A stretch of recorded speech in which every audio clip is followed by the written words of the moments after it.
अगले वीडियो को प्राप्त करने के लिए सब्सक्राइब करें, घंटी के बटन को दबाएं, जिससे आपको आने वाली अपडेट सबसे पहले प्राप्त होगी। नमस्कार साथियों, स्वागत है आपके अपने YouTube channel free Sanskrit coaching classes में। आज हम आपके लिए लेकर आए हैं बाल विकास का प्रैक्टिस सेट आठवां प्रैक्टिस सेट रहेगा हमारा ये बाल विकास का।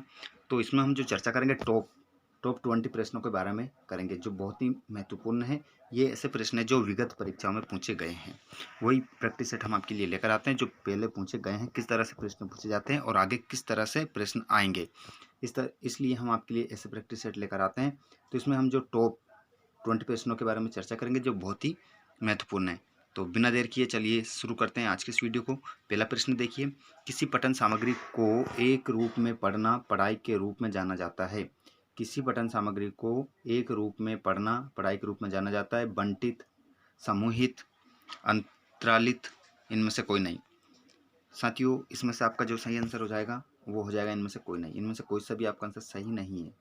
ठीक है, अगला प्रश्न देखिए। अगला प्रश्न है, पाठ्यचर्या निर्माण को कार्य माना जाता है। पाठ्यचर्या निर्माण को कार्य माना जाता है। एक नियमित कार्य, एक विशेषज्ञता कार्य नहीं, एक अत्यधिक विशेषज्ञता कार्य, एक महत्वपूर्ण कार्य नहीं। तो पाठ्यचर्या का निर्माण करना ये कार्य माना जाता है, एक अत्यधिक विशेषज्ञता कार्य माना जाता है। सी आंसर आपका इसमें सही होगा। चलिए साथियों, अगला प्रश्न हम देखते हैं। विद्यार्थियों को प्रशंसा की जानी चाहिए। जो विद्यार्थी होते हैं उनकी प्रशंसा कब की जानी चाहिए, ये आपको बताना है। एकांत में, अलग से, लोगों के बीच में और व्यक्तिगत रूप से। तो एक विद्यार्थी की प्रशंसा कब करना चाहिए? लोगों के बीच में उसकी प्रशंसा करना चाहिए, ताकि उसके अंदर जो भी अवगुण होते हैं वो उसका क्या कर लें, सुधार कर लें। इससे क्या होता है, जब भी हम लोगों के बीच में उसकी प्रशंसा करेंगे तो उसको लगेगा कि हाँ, ये ऐसा काम, अगर वो सही काम है तो अच्छा, इस तरह का काम करने से तो प्रशंसा होती है, तो जो भी उसके अंदर अवगुण होते हैं उसका सुधार वो कर लेता है। अगला प्रश्न देखिए, निम्नलिखित में से क्या उस खांचे या रेंज को सूचित करता है जिसके भीतर किसी योग्यता या गुण के लिए किसी व्यक्ति के प्रवीणता स्तर का फैसला किया जाता है। देखिए, प्रश्न को अच्छे से समझिए, बहुत अच्छा प्रश्न है। निम्नलिखित में से क्या उस खांचे या रेंज को सूचित करता है जिसके भीतर किसी योग्यता या गुण के लिए किसी व्यक्ति के प्रवीणता स्तर का फैसला किया जाता है। उसे किस में रखा जाता है? ग्रेड दिए जाते हैं, उसको अंक दिए जाते हैं, ग्रेड एवं अंक दोनों, इनमें से कोई नहीं। साथियों, तो किसी रेंज या ग्रेड जो दिया जाता है उसको खांचे में रखा जाता है, उससे हम क्या कहते हैं? ग्रेड। उसे ग्रेड में रखा जाता है। A grade, B grade, C grade, D grade, ऐसे रखते हैं ना, उसको हम ग्रेड में रखते हैं। ठीक है, तो ए आंसर आपका इसमें सही होगा। अगला प्रश्न देखिए, स्कूल पुस्तकालय का एक शैक्षणिक तंत्र है। स्कूल पुस्तकालय का एक शैक्षणिक तंत्र है। कैसा? अल्प मूल्य, थोड़े मूल्य, ज़्यादा मूल्य, विचारणी मूल्य। तो इसमें आपका जो आंसर हो जाएगा वो क्या हो जाएगा? डी, विचारणी मूल्य आपका आंसर इसमें हो जाएगा। अगला प्रश्न देखिए, अनुसंधान से पता चलता है कि हमारी पढ़ाई का हिस्सा दृश्य और श्रवण अंगों के माध्यम से ग्रहण किया जाता है। प्रश्न यह है कि अनुसंधान से पता चलता है कि उसकी खोज करने के बाद ये पता चलता है कि हमारी जो पढ़ाई का जो हिस्सा है दृश्य और श्रवण अंगों से कितना ग्रहण किया जाता है। 60%, 85%, 50%, 95%। तो इसमें आपका जो सही आंसर होगा वो होगा बी, 85% हिस्सा जो हम ग्रहण करते हैं वो किससे करते हैं? दृश्य और श्रवण अंगों से करते हैं। अगला प्रश्न देखिए, अनुसंधान से पता चलता है कि सीखने की प्रक्रिया में एक प्रबल चर है, संभवतः योग्यता से भी ज्यादा महत्वपूर्ण चर। उपेक्षा, अनभिज्ञता, अभिप्रेरणा, निरुत्साहन। तो अनुसंधान से पता चलता है कि सीखने की प्रक्रिया में एक प्रबल चर है, संभवतः योग्यता से भी ज़्यादा महत्वपूर्ण है। एक ऐसा प्रबल चर बताना है जो योग्यता से भी ज़्यादा महत्वपूर्ण है। उस चर का नाम क्या है? इनमें से 4 ऑप्शन आपके सामने है। तो इसमें आपका जो सही आंसर होगा क्या होगा? अभिप्रेरणा। अभिप्रेरणा सी आंसर आपका इसमें सही हो जाएगा। अगला प्रश्न देखिए, वर्ग कक्षा में माहौल में एक सकारात्मक पढ़ाई वातावरण स्थापित और मजबूत करने के लिए अधिकार को निश्चयात्मक अनुशासन बढ़ावा नहीं देता, बढ़ावा देता है। से कुछ लेना देना नहीं होता कि कुछ ज़रूरत नहीं होती। तो आपका इसमें सही आंसर हो जाएगा बढ़ावा देता है। क्या जाएगा? बढ़ावा देता है। कैसे? वर्ग कक्षा के माहौल में एक सकारात्मक पढ़ाई वातावरण स्थापित और मजबूत करने के अधिकार को निश्चयात्मक अनुशासन बढ़ावा देता है। अगला प्रश्न देखिए, जब किसी शिक्षक पर प्राधिकारी हावी होते हैं या उसे अन्य कार्य करने के लिए विवश किया जाता है तो उसकी क्षमता कई गुना बढ़ती है, घटती है, अंशतः बढ़ती है, अप्रभावित रहती है। तो इसमें क्या हो जाता है? फिर उसमें उसकी जो अभिक्षमता होती है वो क्या करती है? घटती है। प्रश्न बच्चे समझ ले, जब किसी शिक्षक पर प्राधिकारी हावी होते हैं या उसे अन्य कार्य करने के लिए विवश किया जाता है तो उसकी क्षमता क्या होती है? घटती है। अगला प्रश्न देखिए, निम्नलिखित में से किस एक प्रोजेक्ट साहित्य सामग्री नहीं माना जाता है? किसे एक प्रोजेक्ट साहित्य सामग्री नहीं माना जाता है? Slide projector, overhead projector, black board, epidiascope. तो इसमें आपका जो सही आंसर हो जाएगा ब्लैक बोर्ड हो जाएगा। ठीक है। अगला प्रश्न देखिए, छात्रों के सही मूल्यांकन के लिए निम्नलिखित में से किस विधि का प्रयोग किया जाना चाहिए?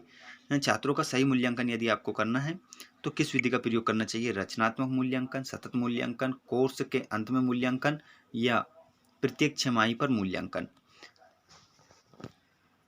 तो उसमें जिस विधि का प्रयोग करना चाहिए, हमें सतत मूल्यांकन विधि का प्रयोग करना चाहिए, जिससे छात्रों के सही मूल्यांकन के लिए हमें इस विधि का प्रयोग किया जाना चाहिए।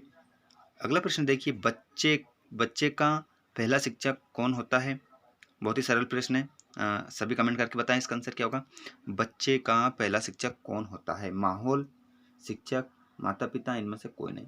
तो आपका आंसर इसमें सी हो जाएगा। ठीक है, सी आंसर आपका इसमें सही। अगला प्रश्न देखिए, एक शिक्षक को समाज में सम्मान मिलना चाहिए जब वे एक आदर्श जीवन जीता हो, निष्ठापूर्वक अपनी ड्यूटी करता हो, प्रभावकारी तरीके से पढ़ाने में सक्षम हो। ठीक है, तो एक शिक्षक को समाज में सम्मान मिलना चाहिए। कब मिलना चाहिए? एक आदर्श जीवन जीता हो, ठीक है, ये भी होना चाहिए। निष्ठापूर्वक अपनी ड्यूटी करता हो, ये भी होना चाहिए। प्रभावकारी तरीके से पढ़ाने में सक्षम हो, ठीक है, तो तीनों होना चाहिए। तो इसलिए हमारा आंसर क्या हो जाएगा? डी हो जाएगा। डी आंसर आपका इसमें सही है। अगला प्रश्न देखिए, एक अच्छी उपलब्धि जांच का एक अभिलक्षण निम्नलिखित में से क्या नहीं है? एक अच्छी उपलब्धि जांच का एक अभिलक्षण निम्नलिखित में से क्या नहीं है? विधिमान्यता, विश्वसनीयता, द्व्यर्थकता, वस्तुनिष्ठता। तो आपका इसमें जो आंसर हो जाएगा द्व्यर्थकता हो जाएगा। ठीक है, कौन सी नहीं है? द्व्यर्थकता नहीं। अगला प्रश्न देखिए, निम्नलिखित में से किसे आप अधिगम की सबसे उचित परिभाषा मानेंगे? निम्नलिखित में से आप अधिगम की सबसे उचित परिभाषा किसे मानेंगे? समस्या हल करना, विशिष्ट हुनर का विकास, आचरण संबंधी प्रवृत्ति का विकास, इनमें से कोई नहीं। तो आपके इसमें जो सही आंसर हो जाएगा वो हो जाएगा डी, इनमें से कोई नहीं। डी आंसर इसमें आपका सही रहेगा, इनमें से कोई नहीं। अगला प्रश्न देखिए, शिक्षा का मुख्य उद्देश्य होता है व्यक्ति के या की का विकास करना। शिक्षा का मुख्य उद्देश्य क्या होता है? ये आपको बताना है कि व्यक्ति का क्या करना? ज्ञान का विकास करना, शरीर का विकास करना, व्यक्तित्व का विकास करना या बुद्धिमत्ता का विकास करना। शिक्षा का जो मुख्य उद्देश्य होता है साथियों, इसमें आपका जो सही आंसर होगा वो होगा सी, व्यक्तित्व का विकास करना। शिक्षा का मुख्य उद्देश्य होता है व्यक्तित्व का विकास करना। अगला प्रश्न देखिए, कोई व्यक्ति एक प्रभावकारी तरीके से एक हुनर कैसे सीख सकता है? कोई भी व्यक्ति है एक प्रभावकारी तरीके से एक हुनर कैसे सीख सकता है, ये आपको बताना है। तो देखिए यहाँ पर अवलोकन करके, सुनकर, पढ़कर, खुद करके। तो इसमें आपका जो सही आंसर होगा डी होगा, खुद करके। कोई व्यक्ति स्वयं से कोई काम करेगा तो वो ज़्यादा सीखेगा। कोई व्यक्ति एक प्रभावकारी तरीके से एक हुनर कैसे सीख सकता है? स्वयं करके, खुद करके जब वो कार्य करता है तो उस हुनर को वो सीख लेता है। अगला प्रश्न देखिए, शिक्षा को किसी व्यक्ति की अपनी जिंदगी बनाने में सक्षम बनाने वाली होनी चाहिए। बेहतर, संतोषजनक और सार्थक, सभी संबंधियों के लिए महत्वपूर्ण। तो डी आंसर आपका इसमें सही हो जाता है। डी आंसर आपका इसमें सही रहेगा। ठीक है साथियों, यदि वीडियो आपको अच्छा लग रहा है तो वीडियो को लाइक करें, अपने सभी दोस्तों को शेयर करना, और आप हमारे चैनल पर पहली बार आए हैं तो चैनल को सब्सक्राइब कर ले, घंटी के बटन को दबा ले, जिससे आने वाला नोटिफिकेशन, वीडियोस, अपडेट्स आपको सबसे पहले मिलती रहे। चलिए अगला प्रश्न हम देखते हैं। वर्णमाला की पहचान वर्ष की आयु में शुरू होती है। कोई भी बच्चा है तो वो वर्णमाला जो होते हैं हमारे हिंदी के, उनको कब पहचानने लग जाता है? हिंदी अंग्रेजी के जो भी वर्ण होते हैं उनको कब पहचानने लग जाता है? कौन से वर्ष की अवस्था में वो पहचानने लग जाता है? 5 वर्ष, 6 वर्ष, 4 वर्ष, 3 वर्ष। ठीक है, तो आपका आंसर इसमें क्या हो जाता है? डी, 3 वर्ष की अवस्था में बच्चा वर्णमाला को पहचानने लग जाता है।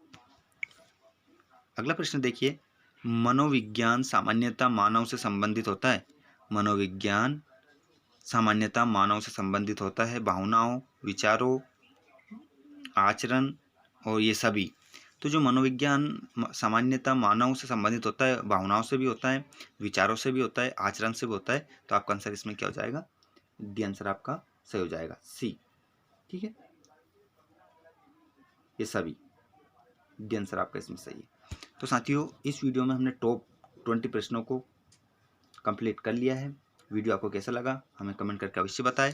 वीडियो को लाइक अवश्य करें, और हमारे चैनल पर आप नए हैं तो चैनल को सब्सक्राइब कर ले और घंटी के बटन को दबा लें, जिससे आपको नई नई अपडेट सबसे पहले मिलती रहे। और साथ ही हम आपके लिए इस वीडियो के डिस्क्रिप्शन में हम आपके लिए जो भी वीडियो हैं हिंदी संस्कृत के, इनकी लिंक शेयर कर देंगे, और हमारा व्हाट्सएप ग्रुप भी आपको इसमें मिल जाएगा। यदि आप हमारे व्हाट्सएप ग्रुप में ऐड होना चाहें तो इसमें ऐड हो सकते हैं। ठीक है, अगला वीडियो हम आपके लिए बहुत जल्द लेकर आएंगे। जय हिंद, जय भारत। हर संडे मोटिवेशनल वीडियो प्राप्त करने के लिए सब्सक्राइब करें, घंटी के बटन को दबाएं, जिससे आने वाला वीडियो आपको सबसे पहले प्राप्त हो जाए।